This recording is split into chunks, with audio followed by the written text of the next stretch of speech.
Hi everybody, here's today's short little video presentation, and I noticed this comment reported from Boris Johnson. I'm going to just put it up on the screen so you can see it. And as you see, Boris Johnson blasts Trump's presidency as a bumpy period after Joe Biden's inauguration. Yes, the Prime Minister has hailed the inauguration of the Joe Biden as a step forward for the US after a bumpy period. Well, this is interesting, isn't it? So, when Donald Trump was in the White House, he was actively seen as a friend of the United Kingdom. He supported the idea of Brexit. He did indicate that he wanted to get a trade deal with us, even though Theresa May said no to that effectively. And in every regard, he came across as an Anglophile, which is not surprising given his family history. Biden is the exact opposite.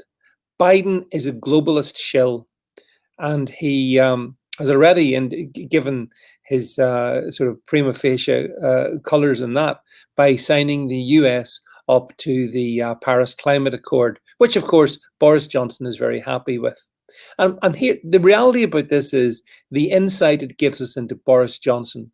Boris Johnson is a globalist shill. Boris Johnson has not a conservative bone in his body. He is simply an opportunist who latches on to whatever he thinks is going to keep him in power. That's the reality of it. And, you know, to describe the Trump presidency as a bumpy period, that's something only a globalist could say. Because the truth of the matter is, it was only during those Trump 4 years that the globalist narrative and agenda was being challenged.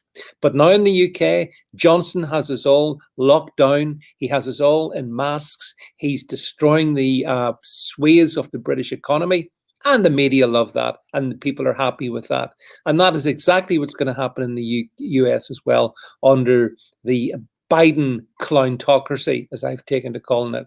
So that's the reality of all of this. Hope you're going to enjoy the Biden years. I'm not sure how many of them there will be, though, because given his lack of cognitive competence, I'm not sure he'll be able to stick the pressure that long. So it could be President Harris by 2022, I think. That's a reasonable guess, I feel. But as for Boris Johnson, I just wanted to put on record my absolute contempt for this buffoon in Downing Street. This guy who actually is welcoming what is essentially a techno-communist government in the US as a step forward. I'll tell you what, the day Boris Johnson leaves Downing Street, that will be a step forward for the United Kingdom. Thanks for listening.